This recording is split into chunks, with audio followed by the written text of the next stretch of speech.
আসসালামু আলাইকুম আপুরা ভাইয়ারা, কেমন আছেন সবাই? আশা করি সবাই ভালো আছেন। তো প্রতিদিনের মতো আজকে নতুন আরেকটি ব্লগ নিয়ে আপনাদের সামনে আসলাম। ফারহান আক্তার মুন্নি ব্লগে সবাইকে স্বাগত। তো আপুরা ভাইয়ারা, আমি এখন সন্ধ্যার টাইম একটু বের হয়েছি, আমার ইমার্জেন্সি জরুরি একটা কাজ আছে। তো এই সন্ধ্যার সময় আমি ভিডিওটা শুরু করলাম।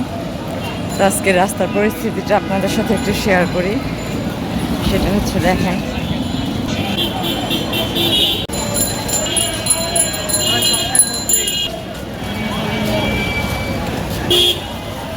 আজকে সব এই পাশে ওই পাশে আপনারা আগে পরে সবই দেখছেন যে ফলের দোকান ছিল, সব ফলের দোকানগুলো উঠায় দিচ্ছে। তো কেন উঠেছে জানি না। এই পাশের যে ভ্যানের মধ্যে, গাড়ির মধ্যে শীতের কাপড় বিক্রি করতো, ওগুলিও নাই। এই যে স্কুলের সামনে একদম সব নিট অ্যান্ড ক্লিন। ওই পাশে একদমই কোনো দোকানগুলো সব বন্ধ, উঠায় দিছে সব দোকান।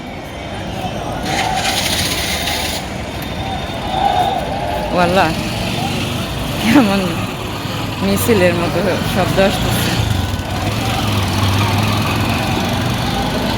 আচ্ছা দেখি, সামনে যাই, ভয় লাগ। তো দেখেন, এখন হচ্ছে ফ্লাইওভারের উপরে, আমি ফ্লাইওভারটা দেখেন কত লম্বা সিরিয়াল। আর আমার মনে হয় কি, উত্তরা আজমপুরে আরেকটা ফ্লাইওভার করা উচিত, কারণ এত মানুষ, এত সিরিয়াল, এই সিরিয়ালটা পার হইতে সময় লাগে প্রায় আধা ঘন্টার মতো। আর কিছু কিছু লোকজন কি করে যে সবারই তো কাজের তাড়া থাকে, লাইনের ফাঁক দিয়ে ঢুকে পড়ে, তখন যে একটা বিরক্তিকর অবস্থা হয়। তো আমি ফ্লাইওভারের উপরে দেখেন এই রাস্তার একটু দৃশ্য দেখাই। রাতের বেলা গাড়িগুলি কত সুন্দর লাগে না? আমি অনেকক্ষণ ফ্লাইওভারের উপরে দাঁড়িয়েছিলাম। এই গাড়ির লাইটিংগুলি আমার রাতের বেলা এত ভালো লাগে, বলার মতো না। দেখেন কি পরিমাণ সিরিয়াল, দেখছেন? আর সবাই বলা বলি করতেছে, সবাই, শুধু আমি একা না, সবাই বলতেছে যে ফ্লাইওভারটা আরেকটু পাশ হওয়ার দরকার ছিল, আর নয়তো আরেকটা ফ্লাইওভার আজমপুর। আজকে কোনো গাড়ি টাড়ি নেই, কোনো কিচ্ছু নাই। আর কত মানুষজন আজকে, কি একটা অবস্থা!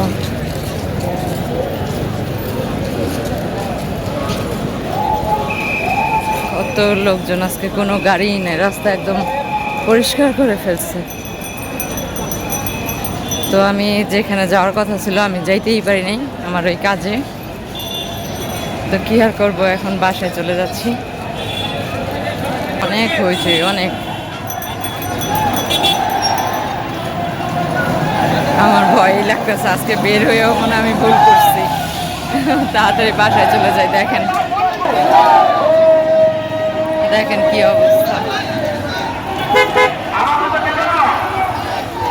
থেকে ফেরত আসছি, এত লোকজন, এত মানুষ, বলার মতো না। তো এখন বাসার দিকে যাচ্ছি, সামনে আরেকটা কাজ আছে, ওই কাজটা সেরে পরে বাসায় যাব। তো আপনারা ভাইয়েরা পাশে থাকুন, আর হচ্ছে সবাই ভিডিওটি অবশ্যই সাবস্ক্রাইব করবেন, যারা যারা এখনও সাবস্ক্রাইব করেন নাই সাবস্ক্রাইব করবেন, আর লাইক দিয়ে ভিডিওটি দেখা শুরু করবেন। তো এখন দেখেন আজমপুর রেলগেটের অবস্থা, কি একটা অবস্থা দেখেন। রাস্তা তো কাটা, মানুষজন। আজকে এত মানুষ কেন, আমার মাথায় আসতেছে না, এত মানুষ কেন আজকে।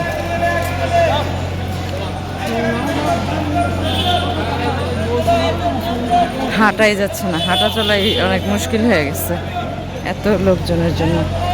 রেলগেটটা পার হলাম, দেখেন কি অবস্থা। এই জায়গাটা এখন একটু পরিষ্কার, আর একটু দেখাই আপনাদের।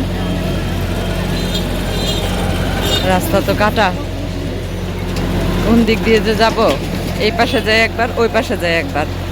দেখেন, এটা হচ্ছে রেলগেট থেকে শুরু।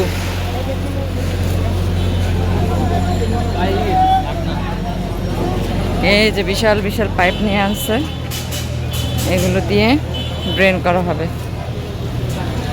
তো আজকে আপনাদের সাথে আমি সম্পূর্ণ রাস্তাটাই শেয়ার করব। দেখেন একদম রেলগেট থেকে শুরু,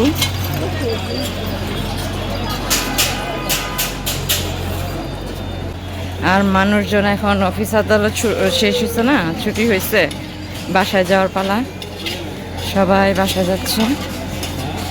আর দেখেন কত মানুষ, এই সবগুলি মানুষ এই হেঁটে হেঁটে যায় আর কষ্ট করে। এই যে আমার এখানে কাজ, এই স্টুডিওতে একটু ঢুকবো, তো দেখেন আর একটু দেখাই আপনাদের আমাদের আজমপুরের রাস্তার পরিস্থিতি।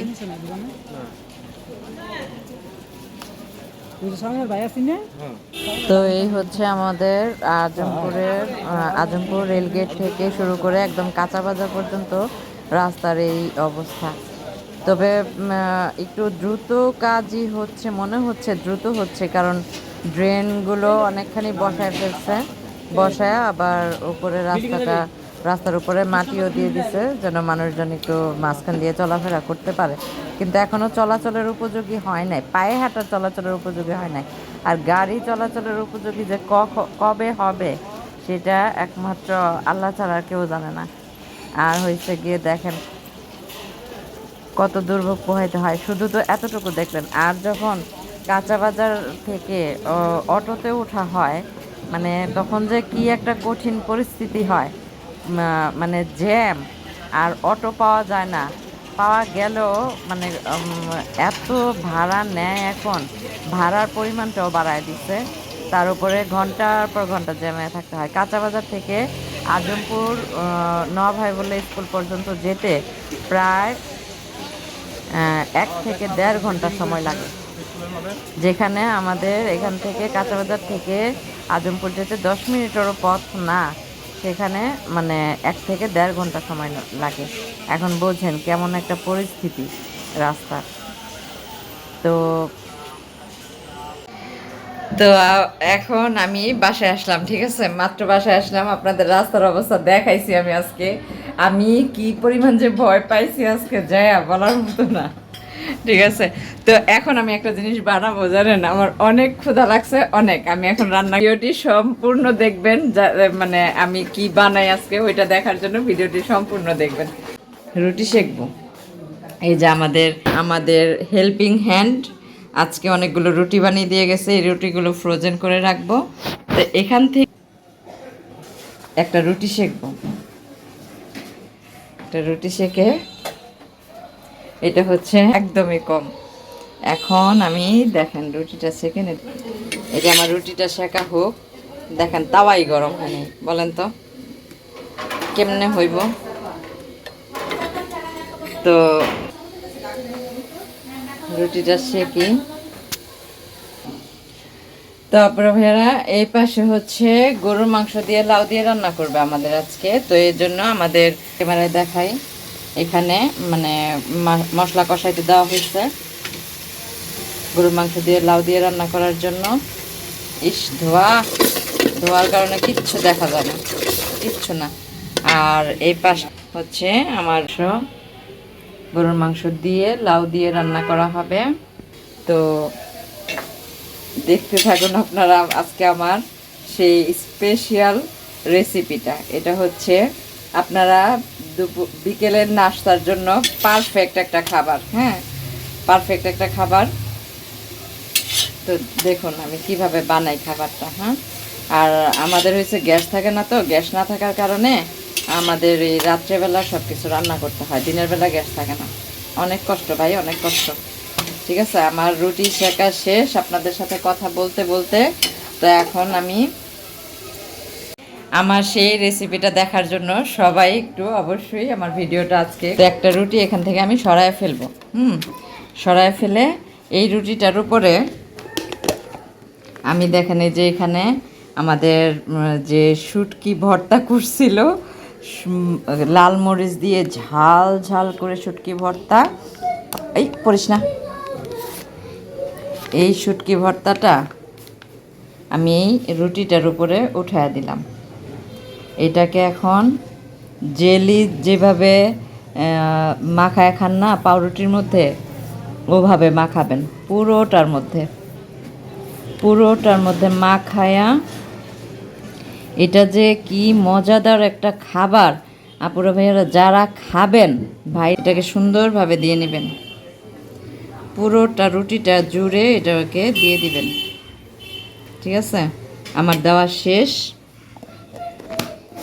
এটা দেওয়া তো এখান থেকে আমি একটু আমাদের সবজি ভাজি যে করছে সেই সবজি ভাজিটা এটার উপরে দিয়ে দিলাম।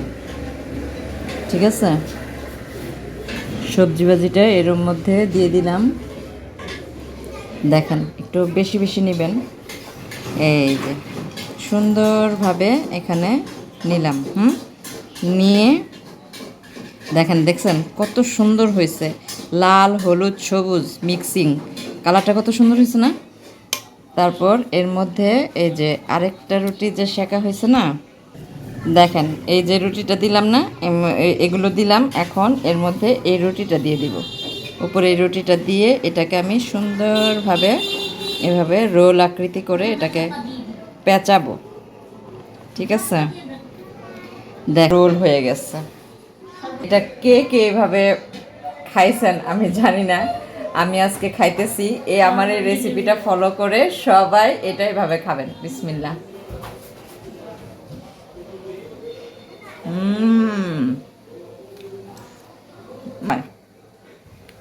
তখন আমার কমেন্টের মাধ্যমে জানায়েন। তো দেখেন আমরা এখন দুই ভাই বোন আছি রান্নাঘরে। আমার ভাই এই জায়গায় দাঁড়ায় দাঁড়ায় পরোটা সেকতেছে, দেখছেন, চিন্তা করতে পারেন। এই যে দেখেন পরোটা সেকতেছে, তো রাত্রে পরোটা খাইতে ইচ্ছা করতেছে। এই যে একটা সেকে রাখছে আর একটা সেকতেছে। তো এখন কি বলে, আমাদের কালকের তরকারি হয়ে গেছে আলহামদুলিল্লাহ। কত সুন্দর, মাশাল্লাহ মাশাল্লাহ, আলহামদুলিল্লাহ। দেখেন কত সুন্দর হয়েছে, লাউ দিয়ে গরু মাংস দিয়ে রান্না করছে, অনেক সুন্দর হয়েছে না, কালারটা সেরকম হয়েছে। তো ডাউল আছে, ডাউল রান্না করছে, আর হলো গিয়ে সবজি ভাজি আছে। একটা সবজি ভাজি আমাদের ঘর প্রতিদিনই থাকে। তো আপনারা ভাইয়ারা সবাই ভালো থাকবেন, সুস্থ থাকবেন, নিজেদের প্রতি খেয়াল রাখবেন। দেখা হবে নতুন কোনো এক ব্লগে, সে পর্যন্ত বিদায়। আর হলো আমার আজকের ব্লগটি কেমন লাগলো সবাই অবশ্যই কমেন্টের মাধ্যমে জানাবেন। আল্লাহ হাফেজ।